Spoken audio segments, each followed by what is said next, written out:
คอนแห่อยู่เนาะมาเองให้หูกันเขาได้ให้หูกันให้หูเป็นทีมก่อนกันเลยกันจ้าน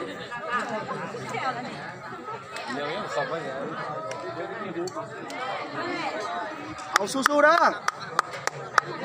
ให้หูใหญ่เขาไปเลยไหม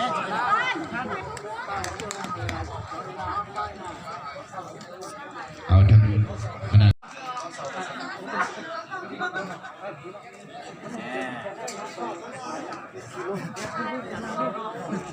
การได้ไรเจ้าเขา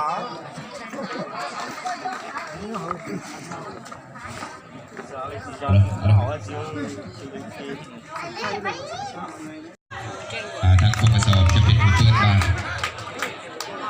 หรือเป็นโอเล่เปิดแห้งขึ้นไปข้ามคานจะเป็นบานตันตีของปูรักษาประตูบานหัดยาว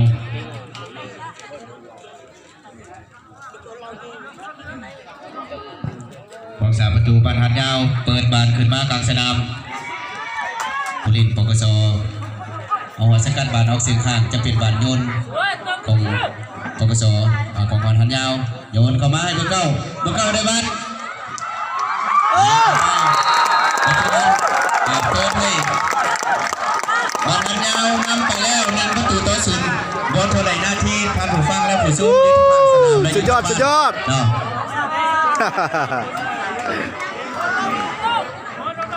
พี่จับเศร้า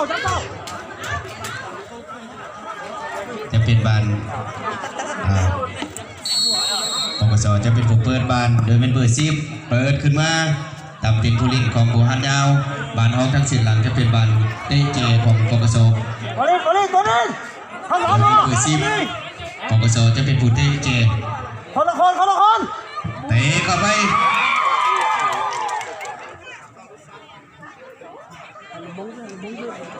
ตามตีนผู้ลินของหัดยาวออกไปอีกจะเป็นลูกที่2ถ้าพูดละตัวลีเด้อ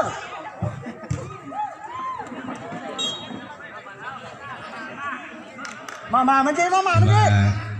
ผู้ลินของบ้านหัดยาวแข็งแกร่งพอสมควรปัจจุบันหัดยาวจะเป็นผู้โยนบานหัดยาวใส่สุดสีเทาโยนเข้าไปปัจจุบันงานแย่งกันอยู่ทางทิศตะเป็นตกเสียงเหนือทางสนามของปกสล่างปกสจะเป็นผู้โยนเข้ามาวันสิโยนให้ผู้ซิปแต่วันแห้งเกินไปประเขาตินผู้ลินของหัดยาวเบอร์5สกัดบานออกสินข้างลาเบอร์13จะเป็นผู้โยนเข้ามาให้ผู้เล่นเบอร์14ผู้เล่นยังไงบ้านอยู่มาสิส่งให้ผู้ใดประเขาตินผู้ลินของหัดยาวปกสสกัดบานออกสินข้างอย่างเฮงคนละคน ไปตามตินผู้ลินของบานหัดยาวอัดปกสจะเป็นผู้โยนบานโยนให้เบอร์5ปกสได้บานมันเริ่มหาแล้วผู้เล่นเบอร์14สิส่งให้ผู้ใดจะส่งให้หัดยาวในบ้านอยู่ไปเลยเปิดขึ้นมาว่าสิให้เบอร์10จะน่าเสียดายผู้ลินขวางสาประตูของปกสจับบานได้บานของเส้นข้างจะเป็นบานโยนของปกสในต่อเปรี้ยวหรือในช่องผูงไงเด้อ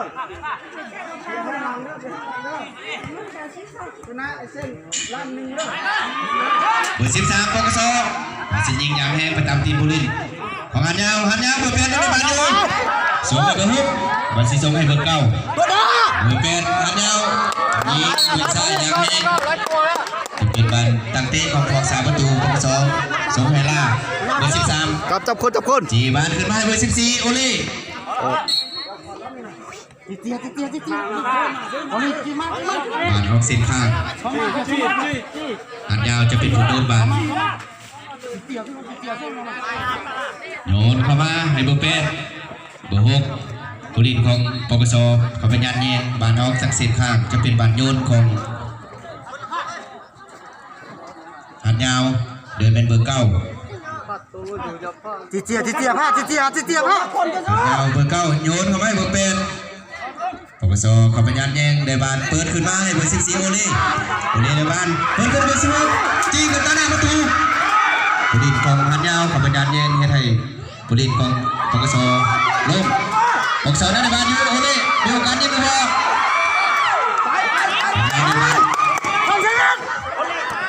จีบันขึ้นมาอยู่กลางสนามดินเดือห้าเขาเป็นยานแยงบานออกเส้นข้างหันยาจะเป็นผู้ยุ่งเป็นบานยางแห้งออกทางเส้นหลังจะเป็นบานตั้งเตะของพวกสามประตูปกสเมืองปกสเปิดบานขึ้นมาให้เบอร์10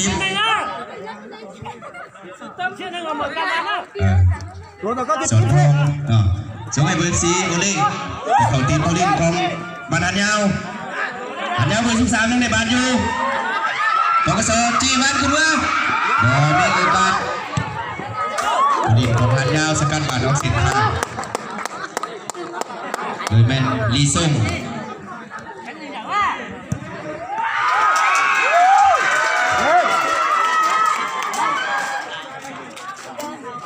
ตัว14ของปกสยิงยังแห้ง หมดได้หรอต้องหอมนะ เตะบอลเข้าเนาะตามของสามประตูตีบาทออฟเซตข้างจะเป็นบาทเตะเจของปกสโดยเป็นเบอร์10เตะขึ้นมาเสียให้เบอร์13บาทแห้งเกินไปแต่เขาตีผู้ลินของหันยาวสกัดบาทออฟเซตข้างปกสจะเป็นประโยชน์บาทขึ้นมาเขาตีผู้ลินหันยาวเปิดขึ้นมาต่อหน้าประตูของสามประตูของปกสจับบาทได้เบอร์11ส่งไปเบอร์18ตัวนี้สองเบอร์18ส่งมาให้เบอร์10นั่งกินน้องได้ก่อนได้ฮะสอนทองส่งไปเบอร์13ล่ะผู้ลินเบอร์8ของหันยาเขาไปยันแยงมีโอกาสได้บ่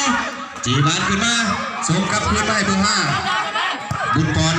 ยิงยางแห้งข้ามข้างไปน่าเสียดายเนาะจะเป็นบานตั้งเตะของผู้รักษาประตูบ้านหันยาวฮะต้องบานนี่ใช่ไหมต้องบานคือในชกูนี่เหรอในชกูนี่เหรอแล้วกูเหรอในชกูนี่เหรอหันยาวเปิดขึ้นมาเบอร์13ล่าหัวสกัดเข้ามาเข้าเบอร์9บานหันยาวเบอร์เป็นคาลีบานออกทางเส้นหลังจะเป็นบานเตะเจของปปสล่าเบอร์13เปิดขึ้นมาเสียให้ไปโอเล่เบอร์14เตะขึ้นมาเบอร์ซ้ายเบอร์10ติเจียบอลทิพย์เนาะซื้อลินซื้อล่างจับก่อนส่งไปให้เบอร์14จับคนได้ไหมโอเล่ส่งให้บอลทิพย์ส่งให้บุญปอน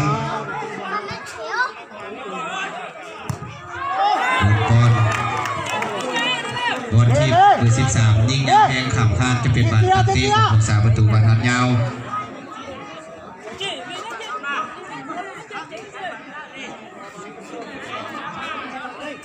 ลีมัว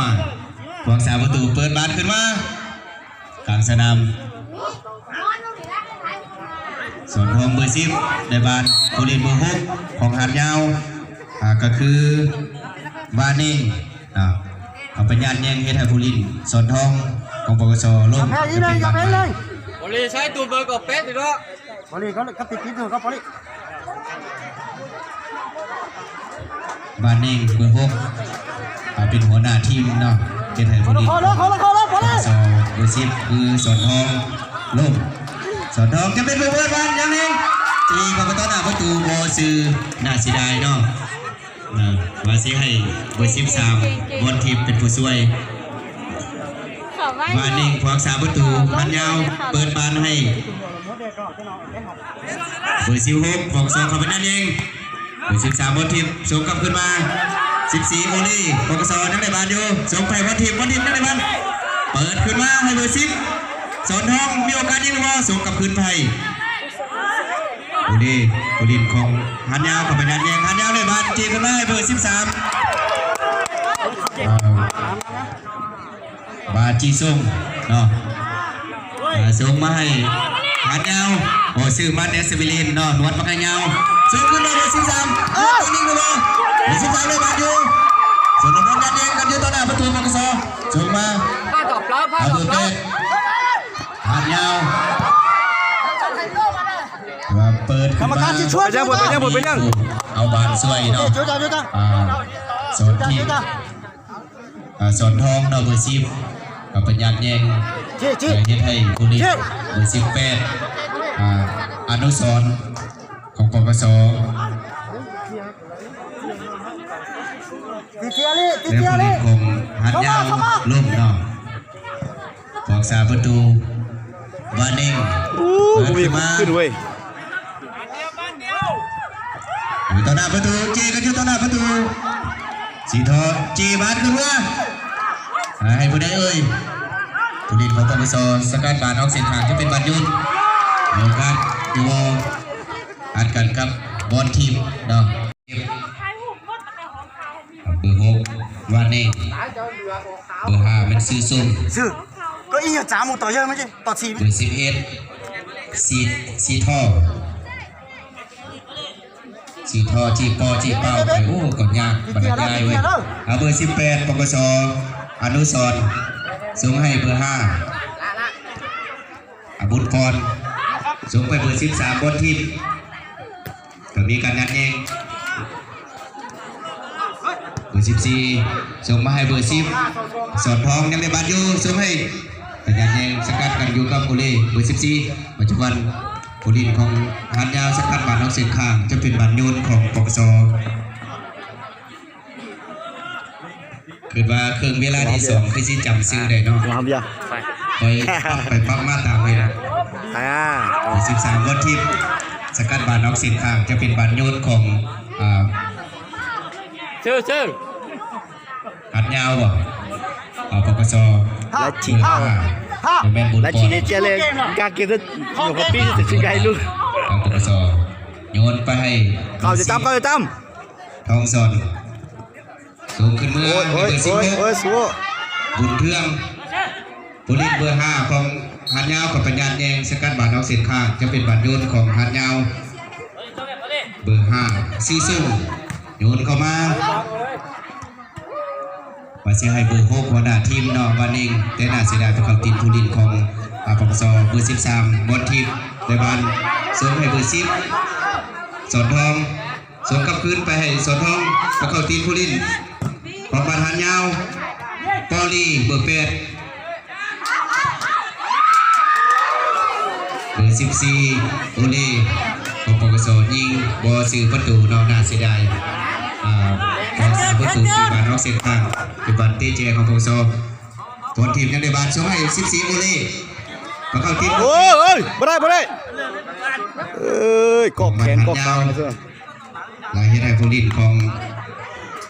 ปปสเบอร์ เฮ็ดเส้นมาสู้ 13บอลทีมสกัดบาดนอกเส้นข้าง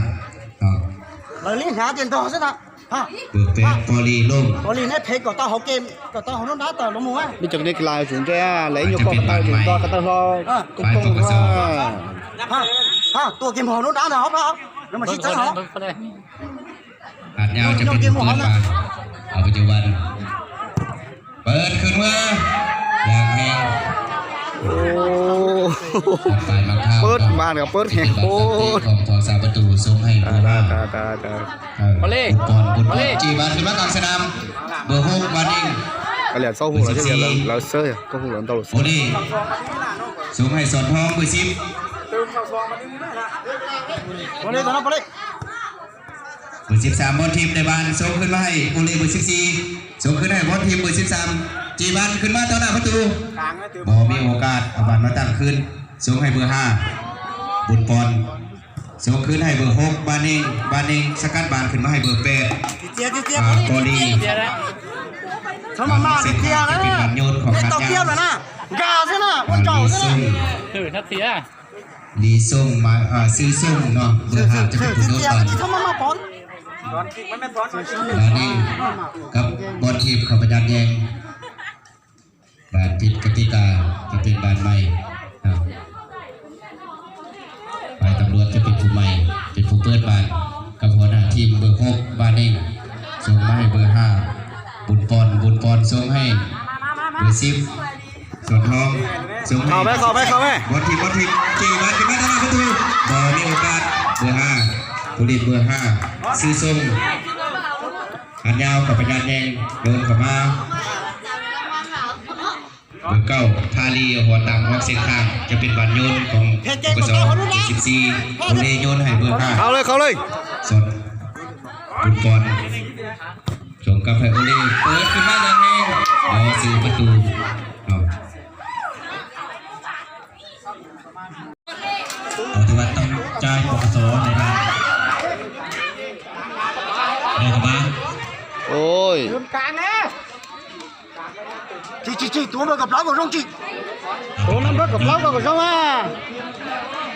ของปกส chị nó luôn đó chị đó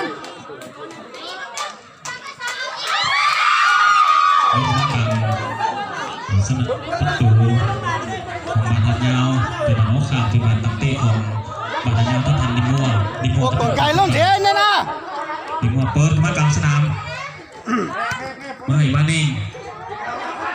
แต่บาดยาวเป็นฝ่ายทันอันนี้สองที่การตัดสิน là cô dẹp pha không pha dẹp không con thì có sao đây chị thì nó đi đi thao lên thì lên gì ฝากเปิดบานเถอะวะ เซียกันยาวเต็มที่ดีใจส่งมาให้กลางสนามได้ทีมบาดยาวสกัดออกไปเป็นบอลเดินของปกสใจเป็นผู้เงินบาท chị เอาพอดีก็ถือว่าบาดยาวนี่ครับว่าบทบาทอย่างบนมือแก็บเสียเนาะกับกำลังมาเสียก็พอสมควร chị vừa gặp lão chị เป็นบาดตักเตะของบาดทับยาวทันดิมัวเบอร์หนึ่งของสาประตูจะเป็นครูเพื่อนบาดเปิดส่งมาให้พอดี từ ra phan พอดีเปิดขึ้นมากลาง ใช่เลยโอ้ đi này เอาเชียวไทยเสียบทสนามมึง มาส่งมาให้พอดีมาดีเป็นหัวใส่ chị nhìn đây chị nhìn đây nhìn đây ปกสไปยังใส่ nhìn đây chị nhìn đây เป็นให้ทั้งทีมบาดทับยาว có chị สามารถรับหน้า บอสหมดเวลาแล้วบอสหมดเวลาแล้ว gặp lão tụi mà gặp lão ในนาทีที่63 จ้าได้ สมพงษ์เปิดขึ้นมา เอ้ย tụi mà gặp lão chị tụi mà gặp lão chứ chị tụi này tụi đấy จับมา14เลย เต็มเจ๋ เฮ้ย mà đây เป็นถูกเปิดบาดเปิดขึ้นมาหน้าประตู ตัวอย่าอ้วนหรอกก็เลย lúc phải tan đi phải ômมันlộn nào nè lộn cả đó nên tọt tan vào đây vào đây nhá มาเอ้ย lộn mà hay tụi chị nhỏ nữa หัวเปิดขึ้นมากลางสนาม เห็นแล้วโชว์ เปิดขึ้นมาตัวหน้าประตูของปกสสมชายสกัดออกไปเป็นบาดยนต์ของบาดทับยาวพาลีหมายเลขเก่า จวงกันเลยจวงกันเลยจวงกันกดเลยจวงกันเลย พาลีโยนเข้ามาตัวหน้าประตู เอ้ยยิง มือผู้รักษาประตูสกัดออก bao nhiêu đó บาดทับยาวไปสกัดออกอย่างนี้ เจ้าเวลาตาแล้ว เป็นบาดยนต์ของบาดทับยาว เอาเวลาหมดเลยก็ พาลีจะเป็นตัวเลือกบาด เวลาหมดแล้ว โยนเข้ามาตัวหน้าประตูของปกสเป็นใจสกัดออกไป เด้เด้เอ้ย ตัดสินใจยิงแต่ เวลาหมดแล้วเวลาหมดแล้ว สาประตูของปกสสมชายสกัดออกไปหลังจากที่มาบาดให้เรา เอ้ยเฮ้ยเฮ้ยเฮ้ยเฮ้ยเฮ้ยเฮ้ยเฮ้ยเฮ้ย ไปยังสวยงามตั้งนำไปแล้ว4ประตูต่อ2ปฏิบัติทั้ง หมดเวลาแล้ว ที่หมายเลขเก้าทีมตกเองของมันนัดยาวตัดสินใจยิ่งดีกว่าเป็นประตูไปยังสวยงามกรรมการกองวินเปลี่ยนตัวกูดินเอาหมายเลข16ออกท่านตุ่มพรเข้า เชียวตาเวลาแล้วเท่า ตำรวจเอาต่อนาทีนึงต่อนาทีนึง กรรมการต่อเวลา1 นาทีใจเปิดมาอย่างนี้ อย่าไปใจเขาเด็ดๆแล้ว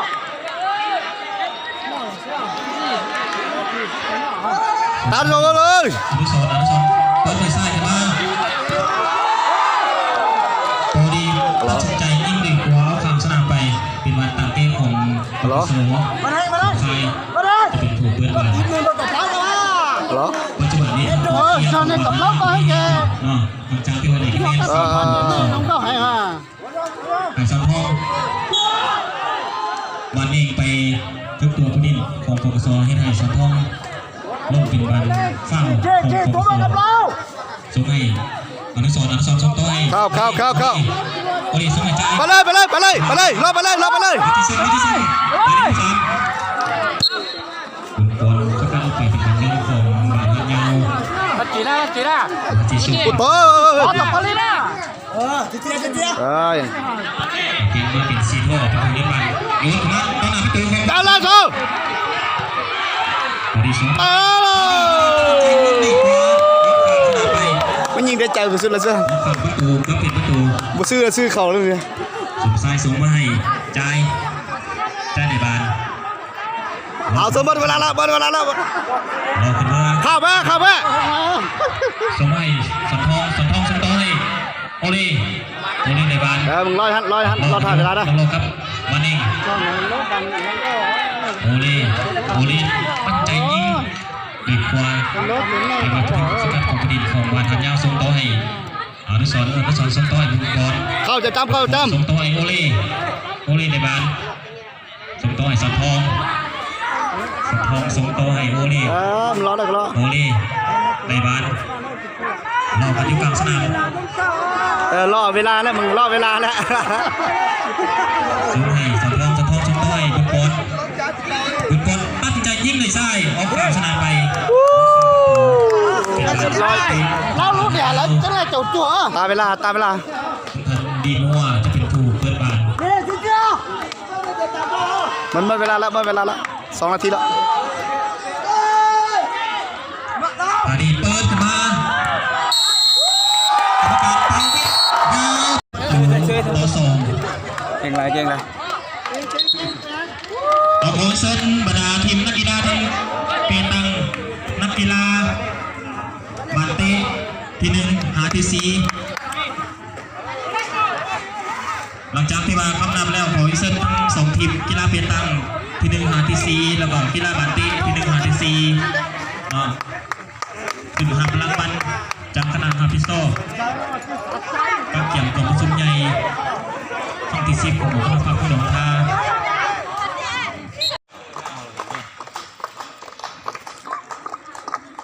ชิโนมอบรางวัลยาบันสนะเด้อยอหายาตัวที่นะยาบันสิงแซมเอาขันเจ้าเมืองนะ ถ่ายรูปน้ำทานเจ้าเมืองกันเนาะแล้วก็นักกีฬาก็ต้องเข้าเคลื่อนย้ายเด้อประจำที่อยู่บนเก่ากัน